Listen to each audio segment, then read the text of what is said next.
So one issue a lot of people have when switching from a career that's not IT to an IT career is, what do you put on your resume and how do you structure it? I thought it would be a good idea to go over my resume that I used to get my first web development job and that I wrote right out of coding boot camp. So let's go. So I wanted to go over my old resume with you in order for you to get a feel for what's good to put in your resume, what's not good, and how you should really structure it. When I first got out of coding bootcamp at General Assembly, they had us write resumes and prepare for this because resumes are your first impression to a company. So I'm just gonna step through it and I'm gonna show you my computer screen. Okay, so here's my resume. One of my classmates put me onto Canva, which has some really great templates for resumes as well as other things. I searched for something that was clean, concise, straight to the point, and that really showed the most important thing, which is me, i.e. why my name is so big. I really wanted that to be the standout point. Also, it's important that you put what position that you're going for somewhere in your resume. So this is why web developer is right here. The next most important thing I would say is your contact information. I mean, if they really like you, how are they going to get in contact with you? So put your email address. Make sure it's a professional email address, nothing about sweetie and boo-boo and whatever. Make sure it's plain and simple, easy, something for them to remember. Put your phone number and then put something that is your location. You don't have to put your full address, just put Alexandria, Virginia, Washington, D.C., somewhere where you live and that they know that you will be readily available for an interview. Tip on that, if you are applying to somewhere out of state, try to find somebody that lives out of state that you know, where you can easily go there and temporarily live there or something so that it's easier to get that job. A lot of people put an out-of-state place and then they get a call and they're not ready to go to that interview. So be prepared to fly out there, to drive out there, and give yourself enough time to be ready for that interview. I personally didn't live far, so it was easier for me. The next thing I would definitely have is your social presence. We're in a digital age, you have to have some type of digital presence. I would suggest getting a LinkedIn. That's what this is right here. And a LinkedIn is a very good way to have a second resume. It's again digital, so you don't have to worry about it getting messed up. And then you can connect with other people, including recruiters, and they can connect with you. I would also put your GitHub website because it's definitely another resume for a coder. It has all your repositories, all your code, all your different projects, and it can also show them how often you're working on stuff, how many commits you do, what kind of teams you're working in. It's a great way to present yourself to a web developer, a company hiring web developers. And then lastly, but not least, I would put your portfolio. If you do not have a portfolio, I would make one, and I'll probably go on to that in my next video, but having a portfolio is a good thing to have. GitHub has a way for you to have a portfolio on their website. So you just have to set it up correctly, and then you have a free website through them that is easily connected to all your other code. That's what I use, i.e. the github.io ending of the website name. The next thing I would suggest, I personally do not like summaries. I think they're a bit outdated. They box you into things, but they do give you that introduction that you may need as an intro, as a newbie to this field. So it's up to you whether you want a summary. At General Assembly, they really promote it. They think it's a good way for newbies to, like I said, get that foot in the door, introduce yourself, say what you're really passionate about, and say what you bring to the table. Next is jobs. So this is the big point that I highly stress. Do not put jobs as the header of this section. put experience. I believe I said this in a previous video, but I'm saying it again. Do not put jobs as the header. You want to be able to put things that are not jobs, things that you were not paid for, or that you did out of, you volunteered for. And if you put jobs there, then they're automatically going to assume that you got paid for it. They're going to want to contact those people, and you may not have that kind of things to put onto your resume. So put experience and then list your experience. Now, I'm going to go over some details in this part. Specifically, the fact that I don't have jobs here necessarily. So the only jobs I have here are help desk contractor and the teller position.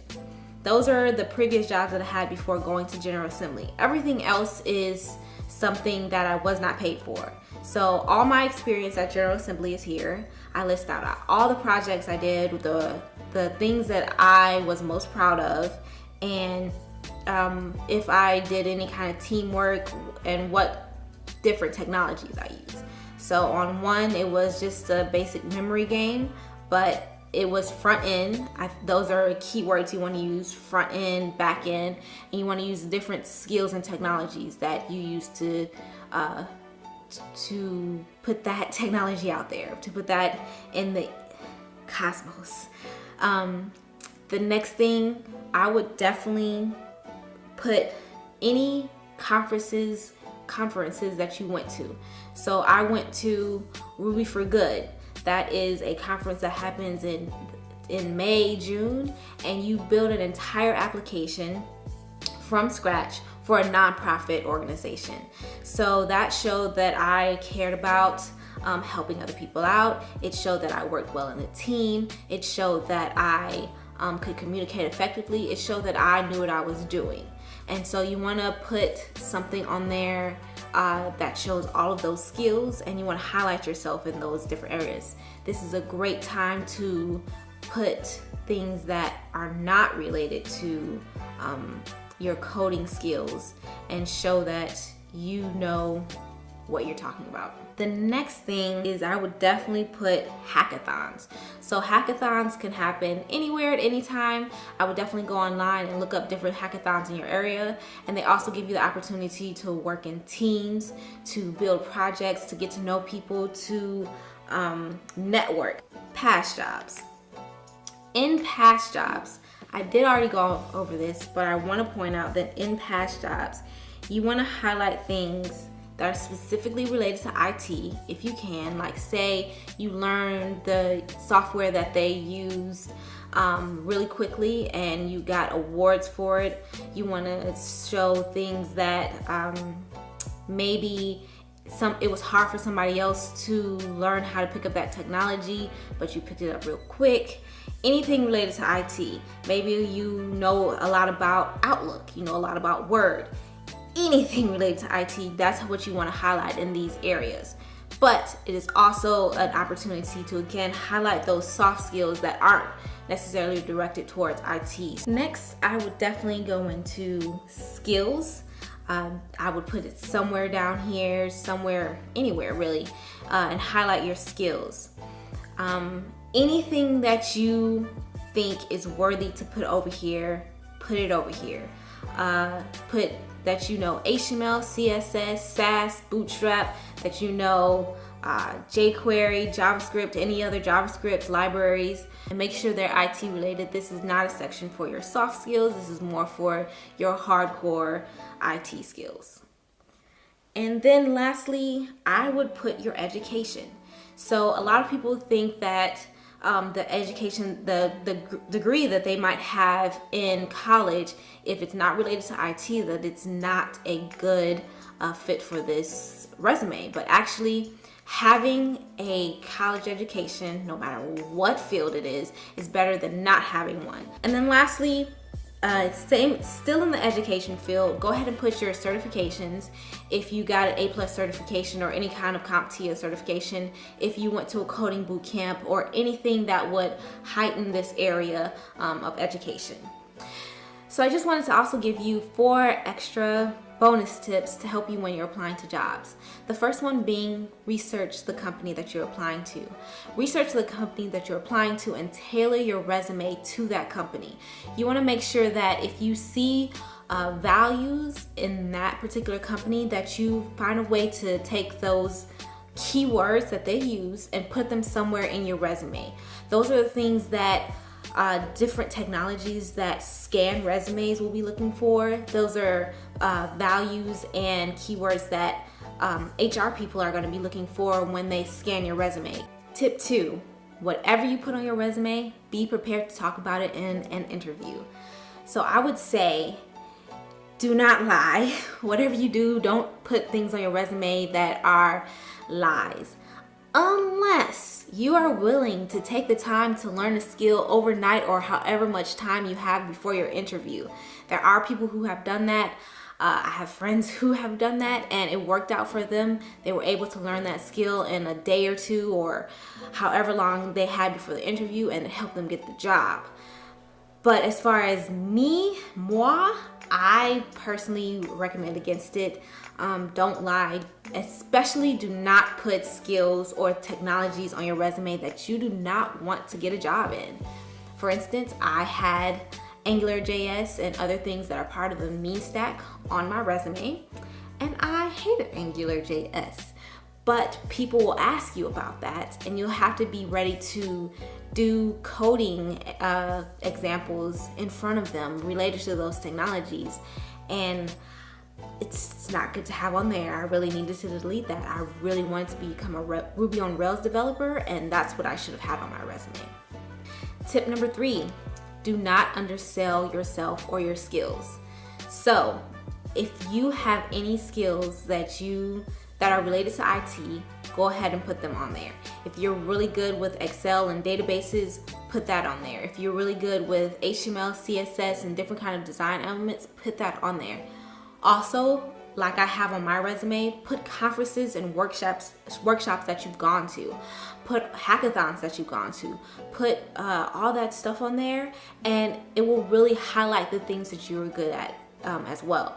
So don't undersell those things that may seem small, because actually they're a really great experience. They show a lot of things that people are looking for, like working with teams, being able to communicate effectively, being able to hop into a new project and work well and prosper in that project. Put all of that stuff on there. Tip 4, which is probably the most important bonus tip that I have for you, is to stand out from the crowd. Do whatever it takes to stand out from the hundreds of other applications that come through to different companies day after day after day. So for instance, as you saw, I went and I used Canva as my resume template. I didn't want a plain old black and white resume, because I felt like I needed something extra to show to a potential company. I knew that it would mean that I might have to spend extra money when printing my resume, because at the time I didn't have a printer and it costs more to print black and white. It costs more to print color than it does to print black and white. But that was the extra mile that I was willing to go. I also printed out business cards, and every time I went out to a networking event, if I had a good conversation with somebody, I would make sure to give them my business card and say, hey, if you ever hear anybody looking for somebody doing this, be sure to ping me, give me a call, find me on social media, and let me know. Also, just keep in touch. I love to meet new people and see what's out there. All right, I hope showing you my resume makes you feel more confident about your resume, or it gives you the opportunity to restructure your resume for that IT job that you're going for. I would say have fun with it. Make sure it shows who you are. It puts everything that's important to you and what you're good at on there, and it shows them what you're capable of. All right, I think that's about it. Thanks for watching. Bye.